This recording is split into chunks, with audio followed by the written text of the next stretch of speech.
ॐ नमो भगवते वासुदेवाय।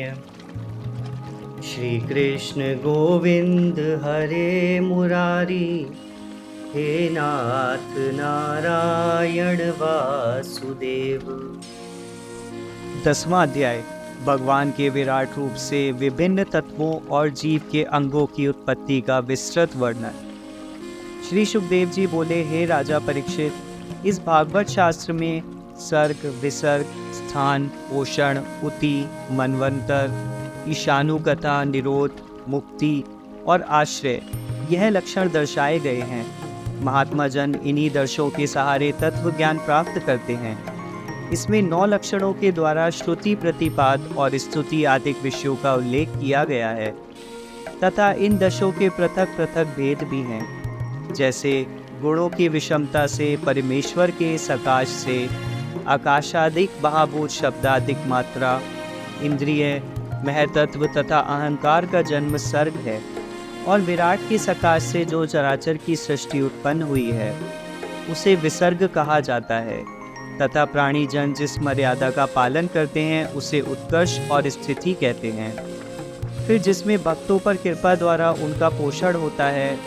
5वां उति वह विषय है जिसमें मनवंतरों के स्वामियों का सद्धर्म और कर्मों की वासना निहित है, और जिसमें विष्णु जी के अवतारों के चरित्र तथा उनके द्वारा रची हुई लीलाओं संयुक्त जिसमें उनके भक्तों की कथा स्थित है उसे ईश कथा कहते हैं। फिर जिस विषय में विष्णु जी की योग निद्रा के पश्चात इस जीविका उपाधियों सहित शयन हो उसे निरोध कहते हैं, तथा जिसमें अविद्या से अध्यस्त, कर्तव्यवादी से पृथक, ब्रह्मता से स्थित हुआ जाए उसे मुक्ति कहते हैं। जिसे सृष्टि, प्रलय और प्रकाश होता है उसे परम ब्रह्म का आश्रय कहा जाता है।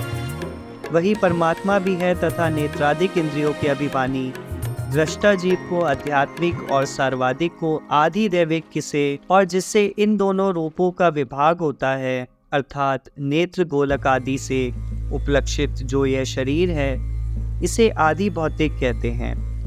इन तीनों में से यदि एक का भी अभाव हो जाता है तो दूसरा नहीं दिखलाई पड़ता, क्योंकि ये तीनों परस्पर एक दूसरे से जुड़े हुए हैं कि जिससे तीनों परस्पर आपस में देखते रहते हैं। ये तीनों किसी और के आश्रय नहीं हैं तथा अन्य सब इसके आश्रय हैं। जब वह विराट पुरुष अन्न फोड़कर बाहर निकलता है तब अपने रहने के लिए दर्मोदक संज्ञक पवित्र जलों की रचना करता है। फिर वह उस जल में हजारों वर्ष तक वास करके नारायण नाम प्राप्त करता है। उसकी दया से ही सब जीव द्रव्य, धर्म, काल और स्वभाव अनुसार कर्ता और भोक्ता होते हैं। जब वह एक अनेक होने की इच्छा करके योग निद्रा से जागृत हुआ तो उसने बहुत प्रकाशमान गर्भ रूप देह को 3 प्रकार का बनाया, अधिदेव, अध्यात्म, अधिभूत। तब उस एक पुरुष में जो यह 3 खंड हुआ उसकी व्याख्या सुनिए। जब अपनी क्रिया शक्ति से अनेक प्रकार की चेष्टा करते हुए उसने अपने अंतः शरीर में आकाश तत्व से ओज सहित बल प्रकट किया, तब शक्त्यात्मक सूक्ष्म रूप से उस प्राण शक्ति की उत्पत्ति हुई जो कि सब प्राणियों का प्राण है। उस एक प्राण में ही सब इंद्रियां चेष्टा करती हैं, और जब वे निश्चेष्ट हो जाती हैं तब वही महापाड़ कहा जाता है। इसी प्रकार उस स्वेष्टित विराट पुरुष के भीतर शुदा तथा तृषा उत्पन्न हुई, और जब खाने पीने की इच्छा की तब मुख प्रकट हुआ।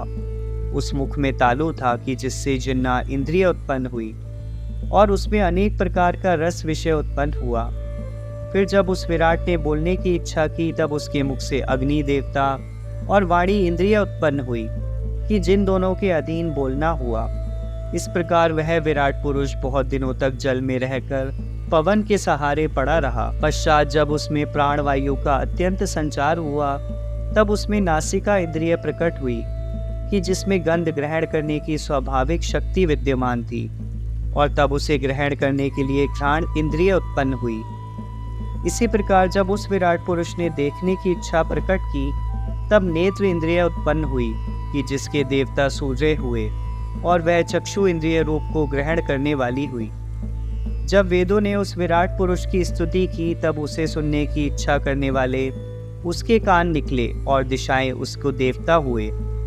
इस प्रकार शब्दों को सुनने के लिए श्रवण इंद्रिय उत्पन्न हुई। फिर वस्तु की मृदुता, कठोरता, लघुता, गुरुता तथा शीत उष्ण ग्रहण करने की इच्छा वाले इस महात्मा के त्वचा उत्पन्न हुई कि जिसके रोम इंद्रिय तथा वृद्ध देवता हुए। इसी प्रकार जब उसने नाना प्रकार के कर्म करने की चेष्टा की तब उसके हाथ उत्पन्न हुए, उनसे सब प्रकार के कर्म करने लगा। पश्चात उस अभीष्ट गति चाहने वाले के चरण उत्पन्न हुए और चरणों के साथ ही वह यज्ञ का अधिष्ठाता विष्णु रूप से स्थित हुआ। फिर उसमें गमन करने के लिए कर्म शक्ति नामक इंद्रिय उत्पन्न हुई कि जिससे वह यज्ञातिक शुभ कर्मों को करने लगा। फिर संतान, रति तथा स्वर्ग आदि की इच्छा करने वाले उस पुरुष के लिंग उत्पन्न हुआ।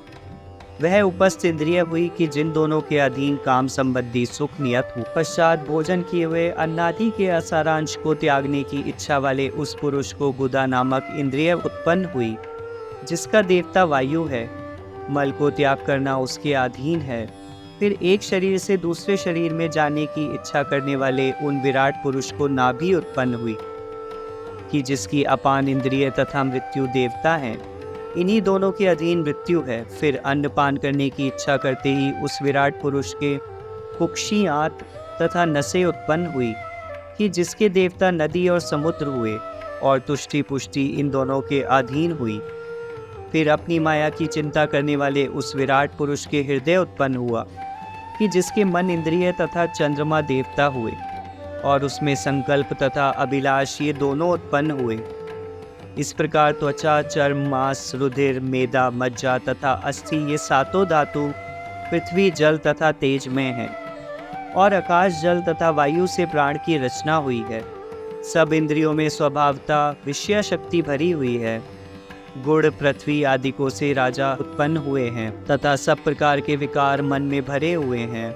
हे राजन, भगवान का यह स्थूल रूप पृथ्वी आदि 8 आवरणों से आच्छादित है। इसका कारणभूत वह सूक्ष्म रूप है कि जिसमें कोई विशेषण नहीं होता। वह अव्यवक्त हुआ तथा जन्म, स्थिति और नाश रहित तथा सर्वदा एक रूप वचनों तथा मन से परे है। हे राजन, मैंने तुमसे जो भगवान का यह सूक्ष्म स्थूल रूप कहा है, इसे माया द्वारा रचित विद्वान पुरुष भी नहीं ग्रहण कर सकते, क्योंकि वह नाम रूपधारी भगवान वस्तुतः ब्रह्मा रूप है। उसने ही प्रजापति, मनु, देवता, ऋषि, पितृगण, सिद्ध, चरण, गंधर्व, विद्याधर, दैत्यों और गुहाकों आदि सबकी रचना की है। ये किन्नर, अप्सरा, नाग, सर्प, किमपुरुष, पुरग, मातृगण, राक्षस, पिशाच, प्रेत, भूत और विनायक सब उसी की रचना है। हे राजन, वह कुष्मांड, उन्माद, बेताल, धातुयान, ग्रह, खग, मृग, पक्षी, पर्वत और सर्पों को उसी ने बनाया और इस प्रकार जल स्थल में रहने वाले जितने जीवधारी हैं उन्हें भी उसी ने रचा है। जैसा जिसका उत्तम, मध्यम और अधम कर्म है, उसके अनुसार पुण्य पाप से निश्चित गति देने वाला वही है। वो सतोगुणी है, उन्हें देवता; जो रजोगुणी हैं उन्हें मनुष्य; जो तमोगुणी हैं उन्हें नार की गति देने वाला वही है। वही धर्म रूपधारी विश्वधारी भगवान सब पशु, पक्षी, मनुष्य और देव शरीर से संसार की स्थापना करता हुआ सबका पालन व नाश करता है। इससे वे भगवान सृष्टि के कर्ता आदि स्वरूप कहे जाते हैं। विद्वान भगवान के उस रूप को नहीं जान पाते, क्योंकि वह ब्रह्मा का कल्प है और बड़ा ही गूढ़ है। उसमें प्राकृत तथा वैकृत सृष्टि है और इसका विधान अन्य महाकल्पादिकों से असाधारण है। इसके आगे काल का प्रमाण, कल्प का लक्ष्मण और मनवंतरादिक रूप जैसा विभाग है, उसे भी सुनिए।